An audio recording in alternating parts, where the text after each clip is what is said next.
Hi అండి. ఇప్పుడొచ్చేసి నేను మీకొక డిజైనర్ పెప్లమ్ టాప్ చూపిస్తాను చూడండి. దానికోసం నేను 2 మీటర్స్ లైనింగ్ తీసుకున్నాను. 2 ½ మీటర్ వచ్చేసి మెయిన్ క్లాత్ అయితే తీసుకున్నానండి. సో, ఇప్పుడు ఇందులో నేను ఒక హాఫ్ మీటర్ అయితే ఫస్ట్ సెపరేట్‌గా తీసుకున్నాను. ఈ 2 మీటర్స్ లైనింగ్‌లో. ఎందుకంటే పైన బాడీ పార్ట్ కోసం బాటమ్‌లో వచ్చే డిజైనర్ ప్రిల్స్ కోసం మళ్ళీ ఇంకా ఉంది కదా! 1 ½ మీటర్ అందులో తీసుకుంటాను. ఇప్పుడు నాకు బ్లౌజ్ యొక్క లెంత్ వచ్చేసి 22 ఇంచెస్ అండి. అందులో 12 ఇంచెస్ నేను బాటమ్ పార్ట్‌కి తీసుకుంటున్నాను. 12 అంటే 13 ఇంచెస్ తీసుకుంటున్నాను ఖర్చుతో కలిపి. దీని యొక్క చెస్ట్ వచ్చేసి 28 అండి. 28/4 అంటే 7 ఇంచెస్. సో, 7 ఇంచెస్ 2 ఇంచెస్ ఖర్చుకి. చూసారా? షోల్డర్ వచ్చేసి నేను షోల్డర్ అండ్ ఆర్మ్ హోల్ మొత్తానికి కలిపేసి 5 ఇంచెస్ తీసుకున్నానండి. అందులో 2 ½ నెక్‌కి, 2 ½ షోల్డర్‌కి తీసుకున్నానండి. నెక్ యొక్క లెంత్ వచ్చేసి 4 ½ తీసుకున్నాను. ఆర్మ్ హోల్ యొక్క లెంత్ వచ్చేసి 5 ½ తీసుకున్నాను. ఇప్పుడు చూడండి, సైడ్న 2 ఇంచెస్ ఖర్చు అని చెప్పాను కదా! 2 ఇంచెస్ ఖర్చు ఉంచేసుకొని మిగతాదంతా నేను కట్ చేసేస్తున్నాను. నెక్ అయితే నేను కట్ చేయట్లేదండి. బకరం పేపర్తో కట్ చేసుకుందాం అని చెప్పేసి. ఇప్పటి వరకు నేను కట్ చేసింది అయితే ఫ్రంట్ పార్ట్. ఇప్పుడు నేను బ్యాక్ పార్ట్ కట్ చేస్తున్నాను చూడండి. బ్యాక్ పార్ట్ ఒక 1 ఇంచ్ మాత్రం ఎక్స్ట్రా ఉంచుకున్నాను. ఎందుకంటే ఉక్సులు పట్టి కాజాల పట్టి కోసం. బ్యాక్ పార్ట్ యొక్క నెక్ లెంత్ వచ్చేసి 3 ఇంచెస్ తీసుకున్నానండి. షోల్డర్ 2 ½ ఫ్రంట్ బ్యాక్ సేమ్గా తీసుకుంటాం కదా! సో, ఇప్పుడు ఇది 2 పార్ట్స్ కాబట్టి నేను అటు ఇటు గుర్తులాగా పెట్టేశాను. ఇప్పుడు నేను జాయిన్ చేసుకుంటున్నానండి. మెయిన్ క్లాత్ పైన పెట్టేసి గమ్ పెట్టి అంటించుకుంటున్నాను. మన ఇష్టం, స్టిచ్చింగ్ అయినా చేసుకోవచ్చు, గమ్ పెట్టి అయినా అంటించుకోవచ్చు. ఈ ఫ్రంట్ బ్యాక్ 2 అయితే నేను అంటించేస్తున్నాను చూడండి మొత్తం.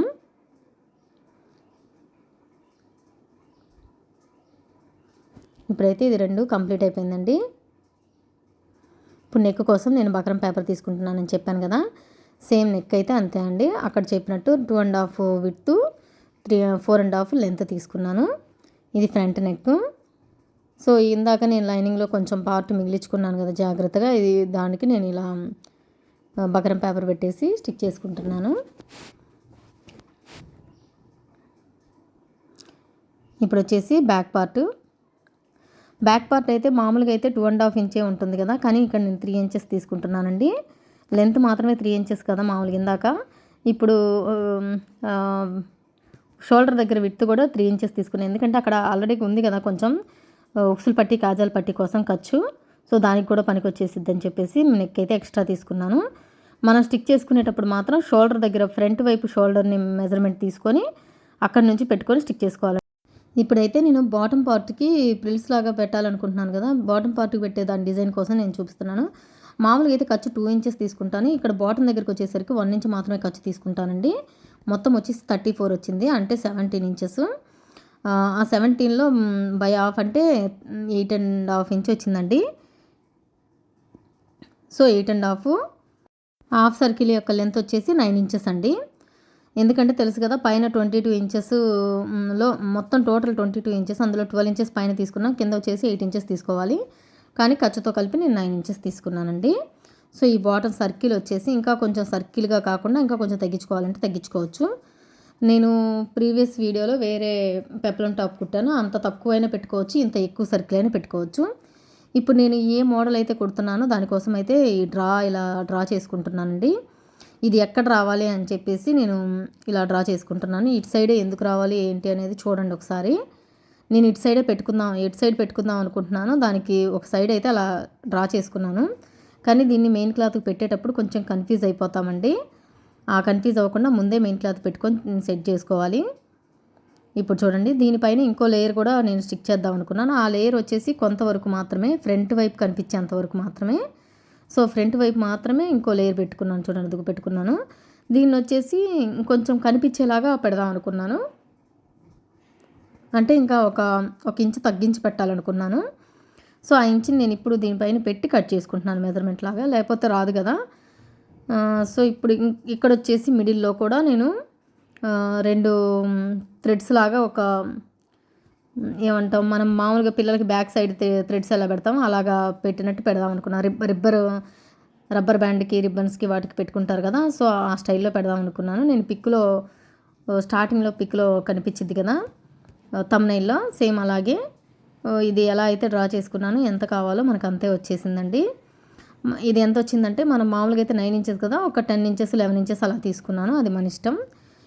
ఇది కొంచెం తగ్గింది కదా నేను ఇప్పుడు తీసుకున్నది, అందుకని ఇది ఇప్పుడైతే ఇంకోటి ఎక్స్ట్రా కరెక్ట్గా తీసుకుంటున్నాను. కరెక్ట్గా సరిపోయింది. దానికంటే ఇది కొంచెం తక్కువ తీసుకుంటున్నాను. ఎందుకంటే ఒక లేయర్ పైన ఇంకో లేయర్ పెట్టేది అదే హైలైట్గా కనిపించాలని చెప్పి మాత్రమే. అది మన ఇష్టం అండి, మనకు ఆ డిజైన్ని బట్టి మన ఇష్టం వచ్చినట్టు తీసుకోవచ్చు. ఇంకో సైడ్ కూడా ఫ్రంట్ వైపు కనిపించేంత వరకు మాత్రమే ఇంకో లేయర్ వేద్దాం అనుకున్నాను. అటు సైడు ఇటు సైడు మొత్తం కూడా నేను అన్ని ఫ్రంట్ వైపు కనిపించేవి మాత్రమే సెకండ్ లేయర్ అండి. మిగతాదంతా ఫస్ట్ లేయర్ మాత్రమే. నేను అడుగును కూడా అటువైపు కూడా కట్ చేశాను కదా, వెనకాల బ్యాక్ హుక్స్లు కాజాలు పెట్టుకోవడానికి. సో ఇప్పుడు చూడండి, ఇది వచ్చేసి ఫ్రంట్ పార్ట్. ఇక్కడ మాత్రం కొంచెం కన్ఫ్యూజ్ అవుతాం, అందుకనే నేను ఇలా పెట్టుకుంటున్నాను చూడండి. ఇది నాకు ఎగ్జాక్ట్గా ఇలాగే రావాలి. ఇలా రావాలి అంటే ఎలా పెట్టుకోవాలి, ఎలా స్టిక్ చేసుకోవాలి, ఇప్పుడు ఇలాగే నాకు కనిపించాలి. ఇది వచ్చేసి లైనింగ్, కానీ ఇది ఇలాగే కనిపించాలి అంటే మన ఇప్పుడు చూడండి, నేను అంటించిన పేపరు తప్పుగా అంటించాను, మళ్ళీ తీసి మళ్ళీ రివర్స్ అంటించాను చూడండి. ఇప్పుడు ఇది ఉంది కదా, సేమ్ అదే క్లాత్ని ఇలాగే మెయిన్ పైన ఇటువైపు పెట్టి అటువైపు రివర్స్ చేసుకుంటే మనకు అలాగే వచ్చింది. నేను ఇలా పెట్టి కట్ చేశానండి. ఇలా పెట్టి కట్ చేసినప్పుడు కింద కొంచెం కట్ అయింది, అప్పుడు నాకు ఇది కరెక్ట్ కాదనిపించేసింది. అందుకని చెప్పేసి ఇంకొక ట్రిప్ లాగా పెడతాను చూడండి. ఇప్పుడు ఈ మొత్తానికి ఇలా క్రాస్గా పెట్టుకుంటున్నాను పైన. మనం ఏదైతే క్రాస్గా పెట్టుకున్నా అది ఎగ్జాక్ట్గా పైన అలా పెట్టుకొని స్టిక్ చేసుకోవాలి. ఎందుకు అలాగంటే ఇది నేను పై వైపే స్టిక్ చేస్తున్నానండి. పై వైపు స్టిక్ చేసి దాని తర్వాత రివర్స్ చేసేసి మళ్ళీ స్టిక్ చేస్తాను, లేదంటే మళ్ళీ దానికి ఎక్స్ట్రా క్లాత్లు యాడ్ చేయాల్సి వస్తుంది. కాబట్టి ఇప్పుడు వచ్చేసి హ్యాండ్స్ అండి. హ్యాండ్స్కి నేను ప్రిల్స్ లాగా పెడదాం అనుకున్నాను, అది 3 ఇంచెస్ ప్రిల్స్ ఎక్స్ట్రా పెడుతున్నాను. హ్యాండ్ యొక్క లెంత్ వచ్చేసి 7 ఇంచెస్, రౌండ్ వచ్చేసి 12 ఇంచెస్ అండి. పైన మాత్రం ఒక 3 ఇంచెస్ లెంత్ పెట్టాను చూడండి ప్రిల్స్ కోసం. సో ఇది వచ్చేసి హ్యాండ్స్. దీనిని కూడా నేను పైవైపు పెట్టి బ్యాక్ రివర్స్ చేసి అయితే స్టిక్ చేసేస్తాను.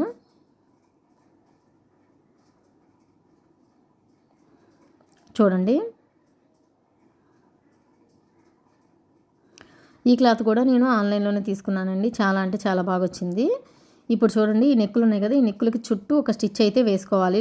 ఇలా ఫోల్డ్ చేసి నేను స్టిక్ చేసి చూపిస్తున్నాను చూడండి. ఆల్రెడీ ఇప్పుడు స్టిక్ చేసేసాను కదా, ఇలా ఫోల్డ్ చేసి స్టిక్ చేసిన తర్వాత దాన్ని మెయిన్ క్లాత్ పైన పెట్టి మళ్ళీ స్టిక్ చేసుకొని మిడిల్లో కట్ చేసుకొని రివర్స్ చేసుకొని మళ్ళీ ఒక పైన స్టిక్. ఇప్పుడు ఇలాగా నేను ఎలా అయితే చూపిస్తున్నానో సేమ్ అలాగే ఒక స్టిచ్ అయితే వేస్తానండి. ఇది వచ్చేసి ఫ్రంట్ పార్టు, ఆ తర్వాత బ్యాక్ పార్ట్కి కూడా సేమ్ అలాగే.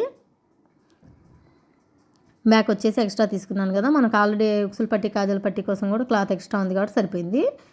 లేదంటే మనము ముందు వైపుది షోల్డర్ దగ్గర మెజర్మెంట్ తీసుకొని అప్పుడు దీన్ని సెట్ చేసుకోవాలండి. ఇప్పుడు అన్ని నెక్కుల్ని ఇలా స్టిక్ చేసేసాను. స్టిక్ చేసిన తర్వాత ఈ నెక్కుల్ని చిన్న టక్స్ లాగా పెట్టుకోవాలండి. పెట్టుకొని ఇలా రివర్స్ చేసుకోవాలి. రివర్స్ చేసి కూడా ఒక స్టిచ్ అయితే వేసుకోవాలి. అలా వేసుకోవడం వల్ల ఏంటంటే చాలా నీట్గా ఉంటుంది. ఇలాగా నీట్గా ఫ్రంట్ వైపు లాగా. ఇప్పుడు బ్యాక్ వైపు వాటితో పాటు ఉక్సులు పట్టి కాజాల పట్టీలు కూడా నేను స్టిక్ చేసేసానండి. ఇప్పుడైతే షోల్డర్స్ జాయింట్ చేస్తున్నాను చూడండి. ఈ షోల్డర్స్ జాయింట్ చేసేసిన తర్వాత హ్యాండ్స్ని నేను స్టిక్ చేసుకుంటానండి. హ్యాండ్స్ కింద ఒక స్టిచ్ వేసి దానిని ఇలా రివర్స్ చేసేసామంటే ఫ్రంట్ వైపు రివర్స్ చేసేసి ఆ రివర్స్ని కూడా మళ్ళీ ఫ్రంట్ వైపు రివర్స్ చేసేసిన తర్వాత ఒక చుట్టూ అది ఉంటుంది కదా, ఎక్స్ట్రా క్లాత్ మొత్తాన్ని కట్ చేసేసుకోవాలి. ఈ కట్ చేసేసుకున్న తర్వాత దీనిని ఎలా అంటే మెయిన్ క్లాత్కి అటాచ్ చేసేటప్పుడు ప్రిల్స్ చూడండి, మామూలుగా అయితే మనకి బ్లౌజులకి మిడిల్లో పెట్టి ప్రిల్స్ స్టిక్ చేసుకుంటాం కదా, ఇలాంటి ప్రిల్స్ అప్పుడు ఏం చేస్తామంటే మనం లాస్ట్ నుంచే స్టిక్ చేసుకోవచ్చండి. ఇలాగ లాస్ట్ నుంచి పెట్టుకుంటూ వచ్చి మిడిల్ కరెక్ట్ ఎగ్జాక్ట్ వచ్చేలాగా ప్రిల్స్ ఎన్ని వస్తే అన్నీ ఇలా పెట్టుకొని స్టిక్ చేసుకోవచ్చు. సేమ్ రెండు వైపులా అంతే అండి. నేను రెండు కూడా అలాగే స్టిక్ చేసేసి చూపిస్తున్నాను చూడండి. ఈ రెండు స్టిక్ చేసేసాను. రెండు ప్రిల్స్ కూడా బాగున్నాయి కదా.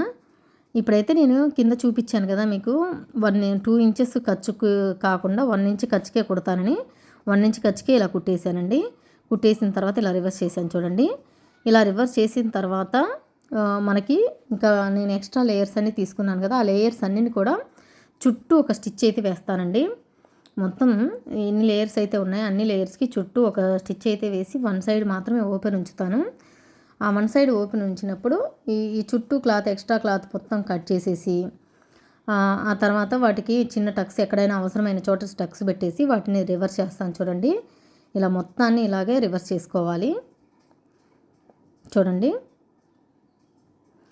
మొత్తం ఇలా చిన్న చిన్న టక్స్ లాగా పెట్టుకొని మొత్తం రివర్స్ చేసుకోవాలి. మొత్తం అయితే నేను రివర్స్ చేసేసాను అన్నిటినీ. ఆ రివర్స్ చేసేసిన తర్వాత కూడా పైన ఒక స్టిచ్ అయితే వేసుకోవాలండి. అలా వేసుకుంటే చాలా నీట్గా వస్తుంది. చూడండి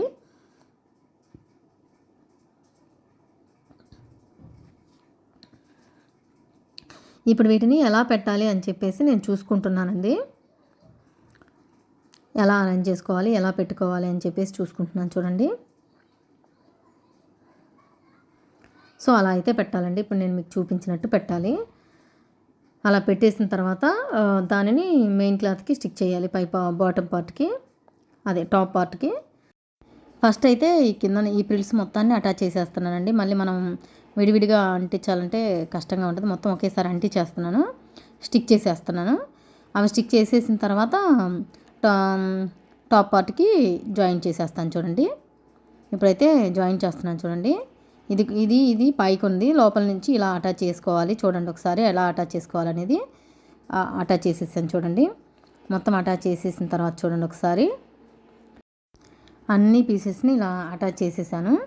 ఒకసారి బ్యాక్ చూడండి, ఎక్స్ట్రా క్లాత్ ఉంది కదా, దీన్ని ఇలా రివర్స్ చేసేసి ఒక స్టిచ్ అయినా వేసుకోవచ్చు, లేదా అది కట్ చేసేసి 2 ఫోల్డ్స్ చేసేసి ఉక్సులు పట్టి కాజాల పట్టి లాగైనా వేసుకోవచ్చు. అదైతే మన చాయిస్ అండి. ఈ ఎక్స్ట్రా వచ్చిన దాన్ని ఇలా చేసుకోవచ్చు. మీకు ఎగ్జాక్ట్గా ఎందుకు రాలేదు మేడం అని అడిగితే నేను ఎక్కువ పెట్టానండి. నేను హాఫ్ సర్కిల్ కాకుండా ఇంకొంచెం ఎక్కువ సర్కిల్లా పెట్టాను కదా, సో అందుకోసం వచ్చింది. కొంచెం సర్కిల్ అనేది తగ్గించుకుంటే ఇంత రాదండి. సో వచ్చినా ఇలా కట్ చేసుకొని పెట్టుకోవచ్చు. ఫైనల్గా అయితే అది కూడా స్టిక్ చేసేసాను. నేను అటాచ్ చేసి స్టిక్ చేసేసాను చూడండి. నేనైతే కట్ చేయలేదు. ఎవరికైనా అలా కట్ చేసుకొని ఫోల్డ్ చేసుకుంటే చేసుకోవచ్చు. ఇప్పుడు చూడండి ఫ్రంట్ అండ్ బ్యాక్ వైపు ఉక్సులు పెడితే ఎలా ఉంటుందో పెట్టేశాను. ఇప్పుడు చూడండి ఫ్రంట్ ఎంత బాగుందో, చాలా అంటే చాలా బాగుందండి. థ్యాంక్ యూ అండి. నా వీడియో కనుక మీకు నచ్చినట్లయితే లైక్ చేసి, షేర్ చేసి, సబ్స్క్రైబ్ చేసుకోండి. మరిన్ని ఇలాంటి వీడియోస్ కోసం నా ఛానల్ అయితే ఫాలో అవుతూ ఉండండి. మీకు థంబ్నెయిల్లో పిక్ ఎలా చూపించానో సేమ్ అలాగే అయితే నేను స్టిక్ చేసేసానండి. ఇందులో ఎవరికైనా డౌట్స్ ఉంటే కామెంట్ చేయండి, నేను తప్పకుండా మీకు రిప్లై ఇస్తాను. చూడండి ఇప్పుడు నేను ఇలా ఫోల్డ్ చేసేసిన తర్వాత ఎలా ఉందో, ఫోల్డ్ చేసేసి ఒక స్టిచ్ వేసేసాను. నేను చెప్పాను కదా ఇందాక, ఇలా ఉక్సులు పట్టి కాజాల పట్టి కోసం మిడిల్లో అది సైడ్ని కట్ చేసుకుంటే కరెక్ట్గా వస్తుంది. థ్యాంక్ యూ అండి.